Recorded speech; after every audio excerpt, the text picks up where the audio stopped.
Dinosaurs by Brandy Chase. Illustrated by Dale Bicel. A long time ago, before there was you, dinosaurs roamed Earth. This really is true. From the forest green to the muddy swamp, dinosaurs would wander, thumpity-thump.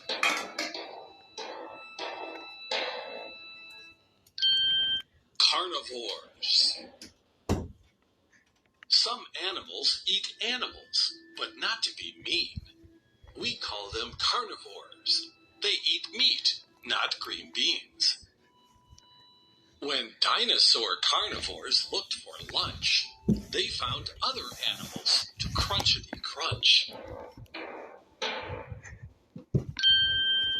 Tiny Compsognathus moved fast as lightning. It could sneak past larger carnivores so frightening. Its sharp teeth were fearsome to the lizards it chased. Have you ever wondered how a lizard might taste? Tyrannosaurus Rex was long and was tall, but its two tiny arms were no help at all. When it felt hungry, the only thing it could do was open its mouth and chew, chew, chew. Herbivores. Some animals eat plants. They never eat meat. We call them herbivores. Leafy greens are their treat. When dinosaur herbivores looked for lunch, they found tasty plants to munchity munch. Giant Apatosaurus was as big as a house, but the brain in its head was the size of a mouse. Its body was much like an elephant's, we're told. Its long neck and long tail were a sight to behold. Mighty Stegosaurus had bony plates on its back and spikes on its tail to fend off an attack. That tail could swing from the left to the right to protect Stegosaurus if it needed to fight. Triceratops was three-horned, so the story goes, one horn above each eye, and one upon its nose. Its shield-shaped head was made of bone, so most of the time, carnivores left it alone.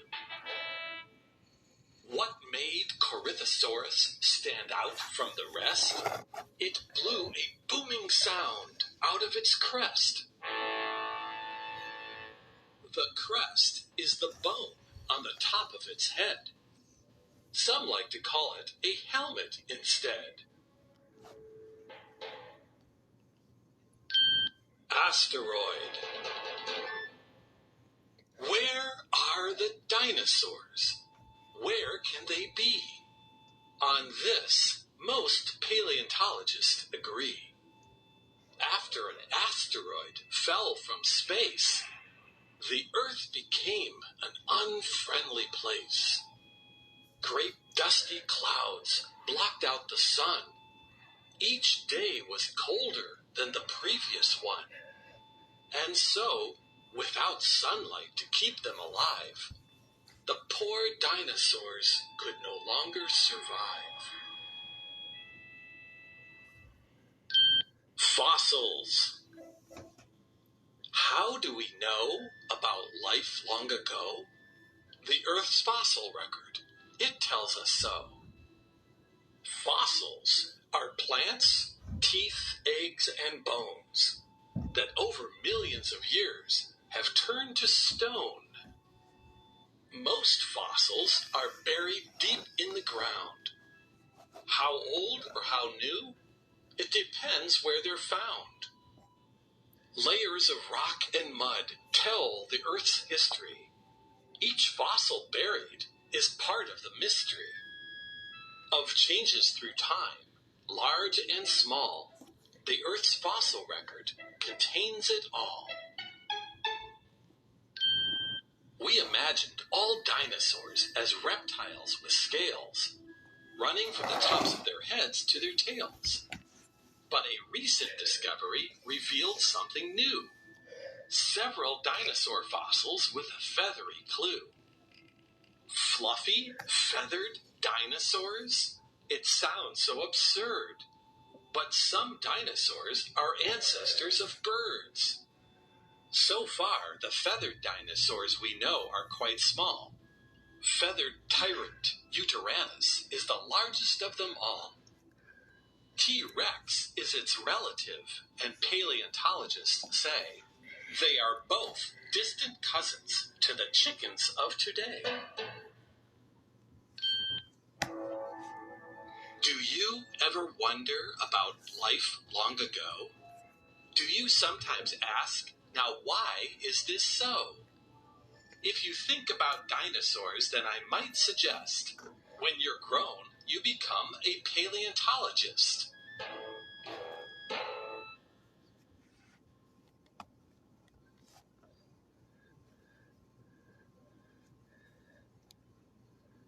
A Tale of Two Little Engines.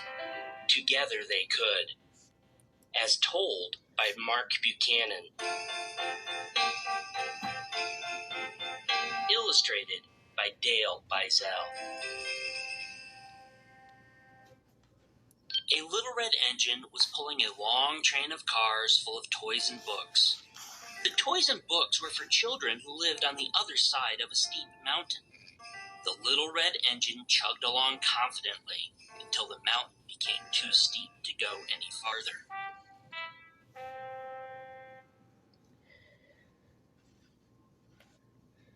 The little red engine tugged and tugged with all its might. The little red engine huffed and puffed.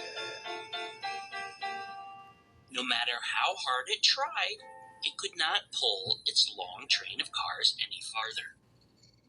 The little red engine rolled back to the crossroads at the base of the mountain, where other engines sometimes passed. Surely someone will come along and help me, thought the little red engine. Soon, a shiny new engine came by. This engine looked very strong, so the little red engine asked, "Will you help me pull my train of cars over the mountain? I need to deliver this load of toys and books to the children on the other side." The shiny new engine looked down at the little red engine and answered, "Don't you see that I am finished with my day's work? I am shined and polished for tomorrow's run. I do not want to get dirty again. Sorry, I cannot help you." The shiny new engine quickly went on its way.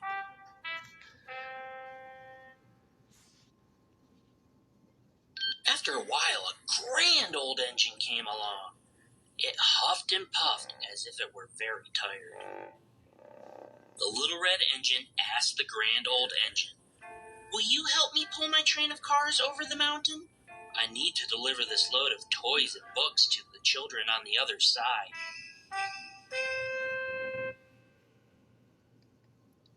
The grand old engine looked toward the little red engine and answered, "I have just finished a long, long run.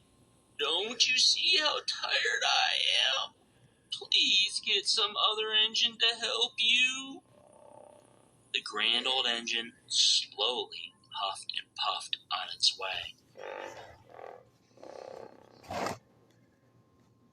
After a while, a little blue engine came along. This engine was small, just like the little red engine.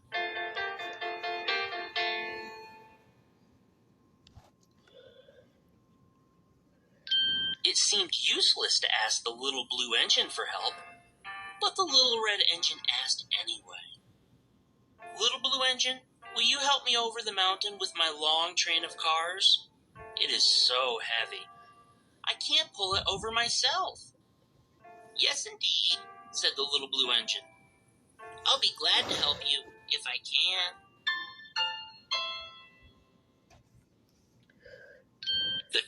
engines worked as a team. The little red engine went to the head of the train of cars, and the little blue engine went to the end of it. Puff, puff, chug, chug, choo, choo! Off they started. Slowly, the cars began to move. Slowly, they climbed the steep mountainside. As they climbed, the two little engines chanted together. I think we can, I think we can, I think we can, I think we can, I think we can, I think we can, I think we can.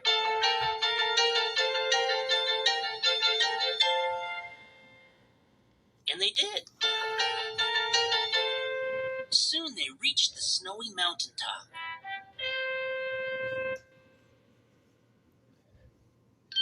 As they chugged joyfully down the other side, the two little engines chanted. I knew we could, I knew we could, I knew we could, I knew we could, I knew we could, I knew we could, I knew we could. When they reached the bottom of the mountain, the little red engine could pull the train of cars on its own. Thank you, little blue engine, the little red engine said. The little blue engine said goodbye, toot toot, and continued cheerfully on its way.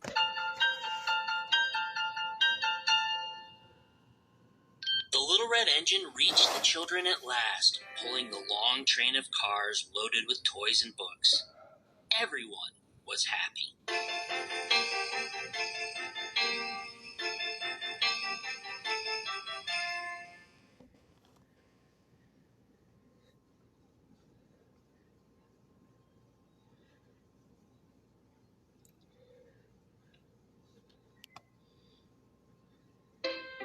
Goldilocks and the Three Bears. As told by Mark Buchanan. Illustrated by Triska Wasser. In a cozy cottage by a babbling brook lived 3 bears. Father Bear was big. Mother Bear was medium-sized. And Baby Bear was little. Mother Bear had made a delicious honey berry porridge for breakfast. She spooned it out into 3 bowls, and then she tried a bite. "Oh, my," said Mother Bear. "Our porridge is too hot. Let's take a walk by the brook for a while and come back after our breakfast cools." Father Bear held Baby Bear's little hand, and off they went. Not long after the bears left, a little girl named Goldilocks discovered the cozy cottage. She could smell something delicious through the kitchen window. "What is that wonderful smell?" wondered Goldilocks. She knocked on the cottage door and called, "Is anyone home?" Nobody answered, but Goldilocks decided to go in anyway.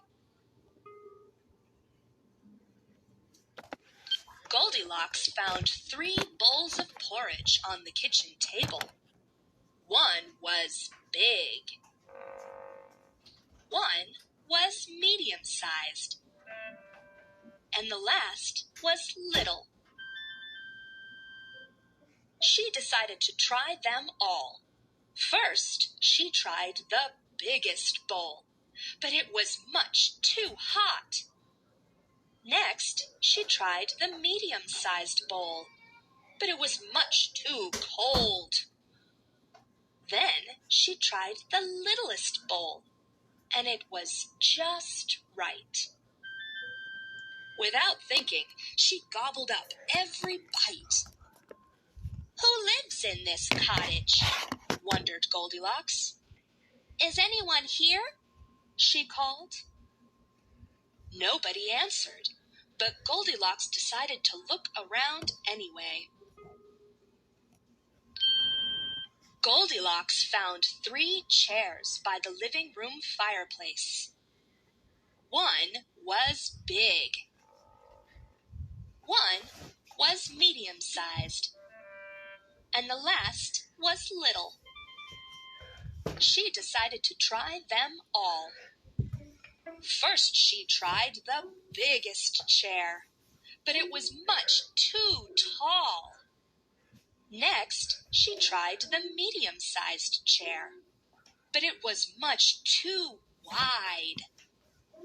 Then she tried the littlest chair, and it was just right. Without thinking, she rocked wildly back and forth on the littlest chair, and it broke into tiny pieces. What could be up those stairs? Wondered Goldilocks. Is anyone there? She called. Nobody answered, but Goldilocks decided to go up anyway. At the top of the stairs, she found 3 beds. One was big. One was medium-sized. And the last was little. She decided to try them all. First, she tried the biggest bed, but it was much too hard. Next, she tried the medium-sized bed, but it was much too soft. Then she tried the littlest bed, and it was just right. Without thinking, she curled up under the covers and fell fast asleep. Before long, the 3 bears came home, and they were very hungry. They went into the kitchen and saw their kitchen table. "Someone's been eating my porridge," grumbled Father Bear. "Someone's been eating my porridge," mumbled Mother Bear. "Someone's been eating my porridge, and it's all gone," cried Baby Bear.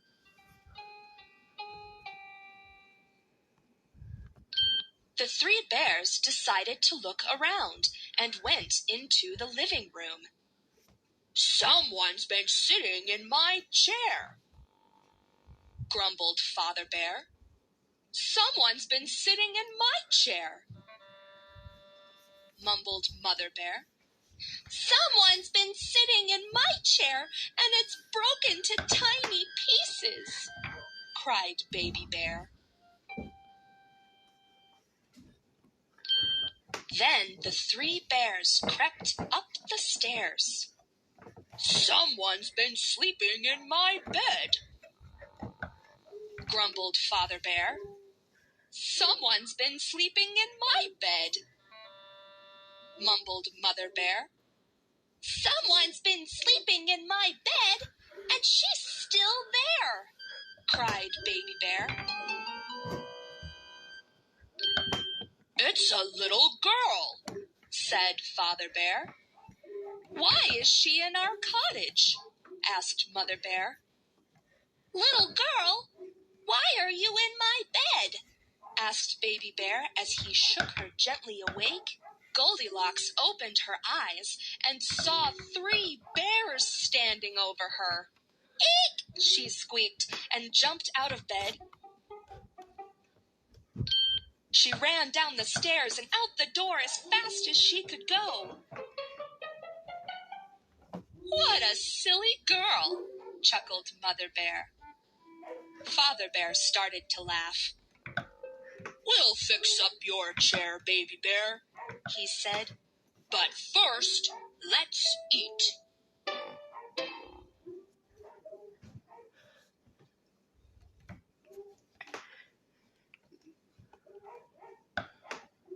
Humpback Whales by Stephen Schutz.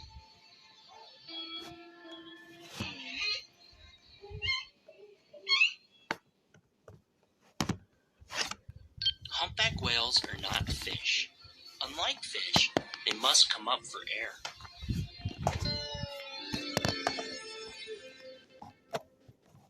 Humpback whales have 2 blowholes. They blow air out, and then they take air back in, just like you.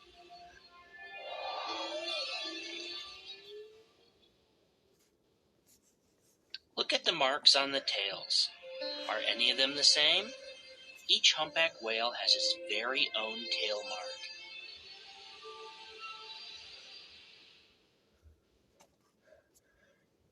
Humpback whales make nice sounds that we call whale songs.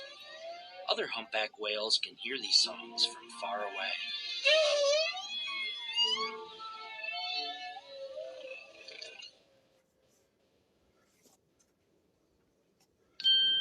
A baby whale is called a calf. The calf drinks its mother's milk. Humpback whales are mammals. 2 or more humpback whales are called a pod. The pod works as a team to get food.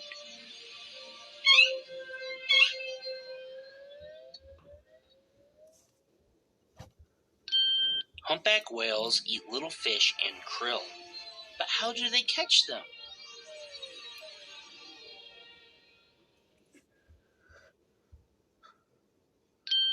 First, they swim in circles, blowing bubbles. The bubbles act like a net and trap their food. They swim up quickly to catch the little fish and krill.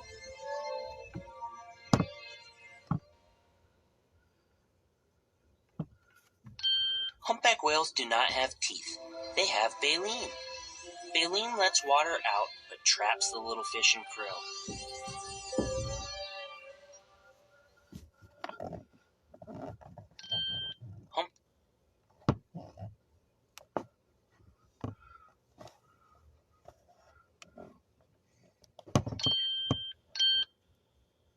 Look at the marks on the tails.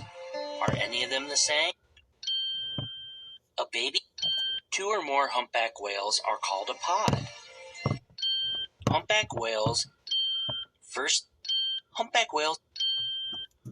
whales like to jump out of the water. They come down with a big splash. We don't know why they do this. Does it look like fun?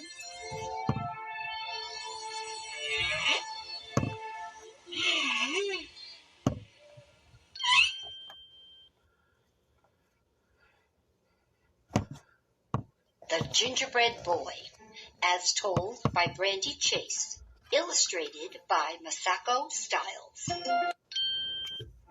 An old woman lived in a cottage in the forest. She liked living by herself, but sometimes she was lonely. "I'll bake a gingerbread boy to keep myself company," she said.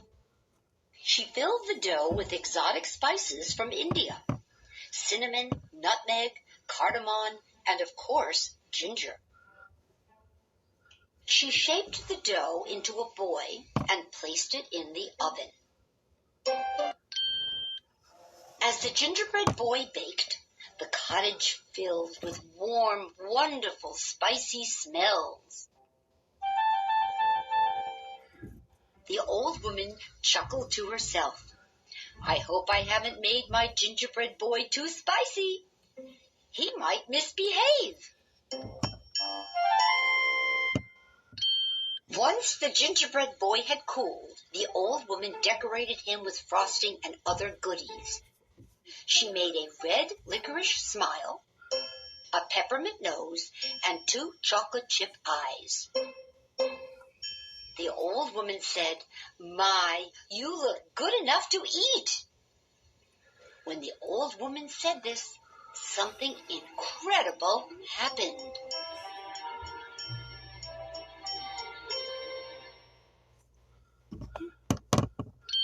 The gingerbread boy blinked his chocolate chip eyes, jumped up from the table, and ran out the door, chanting, "Run, run as fast as you can. You can't catch me. I'm the gingerbread man."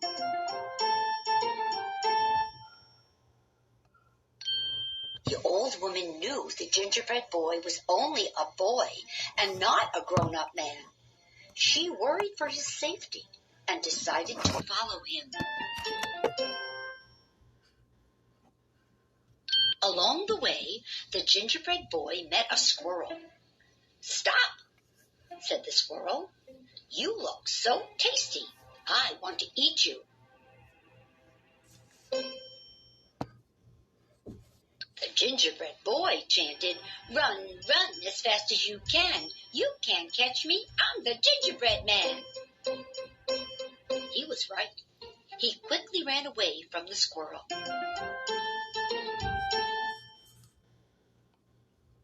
The next animal the gingerbread boy met was a fawn. "Stop," said the fawn. "You look so tasty. I want to eat you."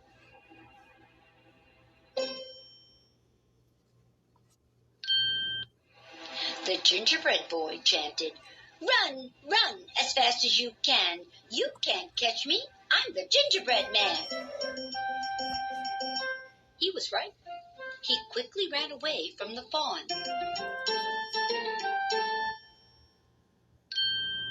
The gingerbread boy came to a river.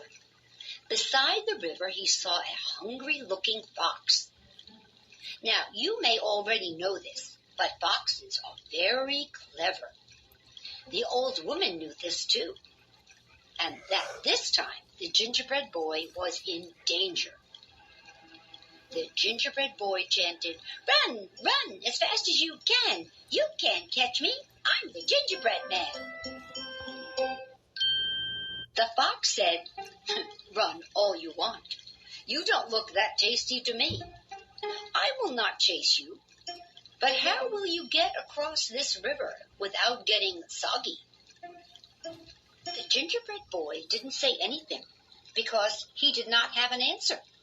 The fox said, "If I swim across, you could ride on my tail." The gingerbread boy grabbed hold of the fox's tail and followed him into the water. "Oh, the water is deeper than I thought," said the fox. "Climb onto my back. That way you won't get soggy." The gingerbread boy did not know better and did as the fox said.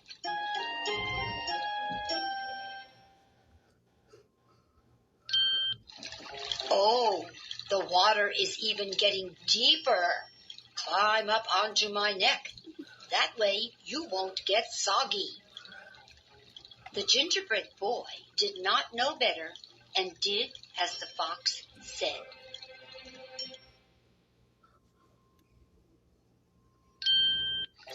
"Oh, the water is getting even deeper. Climb up onto my nose. That way you won't get soggy." The gingerbread boy did not know better and did as the fox said. This was the moment the fox had been waiting for. He opened his mouth wide. But before the gingerbread boy fell into the fox's jaws, something incredible happened. The old woman snatched the gingerbread boy away. Was the gingerbread boy being saved, or would the old woman eat him? The old woman smiled and said, "Please don't be afraid. I will not eat you."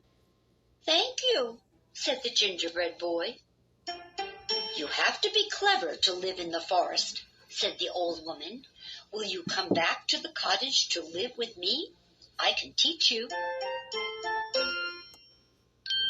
The gingerbread boy held the old woman's hand and said, "I'm not really a gingerbread man just yet. Maybe I am still a gingerbread boy." The old woman winked at him and said, "Now that was a very clever thing to say."